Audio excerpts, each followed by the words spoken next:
বাকিতে সিগারেট না দেয়ায় এবং বকেয়া ১৪০০ টাকা চাওয়াকে কেন্দ্র করে পিরোজপুরের মঠবাড়িয়ায় চাঞ্চল্যকর চা বিক্রেতাকে পিটিয়ে হত্যা মামলার পলাতক কিশোর গ্যাংয়ের ২ সদস্যকে গ্রেপ্তার করেছে র্যাব।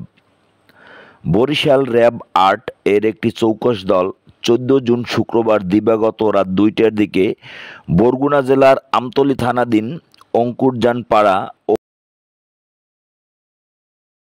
নিশানবাড়িয়া এলাকা থেকে তাদের গ্রেপ্তার করেন।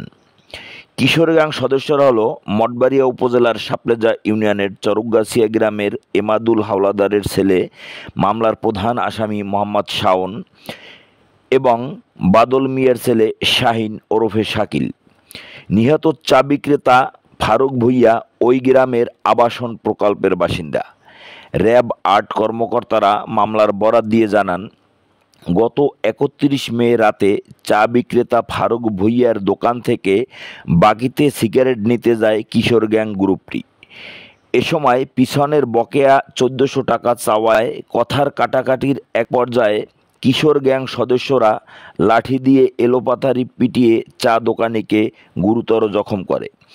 স্থানীয়রা আহত ফারুক ভূঁইয়াকে উদ্ধার করে মঠবাড়ি উপজেলা স্বাস্থ্য কমপ্লেক্সে নিয়ে গেলে কর্তব্যরত চিকিৎসক তাকে উন্নত চিকিৎসার জন্য বরিশাল শেরেবাংলা মেডিকেল কলেজ হাসপাতালে প্রেরণ করেন। সেখানে চিকিৎসাধীন অবস্থায় গত ৬ জুন তিনি মারা যান। এ ঘটনায় নিহতের স্ত্রী রিজিয়া বেগম মঠবাড়িয়া থানায় একটি মামলা দায়ের করেন। র্যাব কর্মকর্তারা আরও বলেন, মামলাটি পুলিশের পাশাপাশি র্যাব ৮ ছায়া তদন্ত শুরু করেন। সে আলোকে আধুনিক তথ্য প্রযুক্তি ব্যবহারের মাধ্যমে আসামিদের অবস্থান শনাক্ত করে তাদের গ্রেপ্তার করা হয়। পরবর্তী আইনগত ব্যবস্থা গ্রহণের জন্য ১৫ জুন শনিবার সকালে গ্রেপ্তারকৃত ২ আসামিকে মঠবাড়িয়া থানায় হস্তান্তর করা হয়। মঠবাড়িয়া থানার ওসি মোহাম্মদ আশিকুজ্জামান ঘটনার সত্যতা নিশ্চিত করে বলেন, গ্রেপ্তারকৃতদের শনিবার দুপুরে আদালতে প্রেরণ করা হয়েছে। তিনি আরও বলেন, এ মামলায় পূর্বেও একজনকে গ্রেপ্তার করে আদালতে প্রেরণ করা হয়েছে।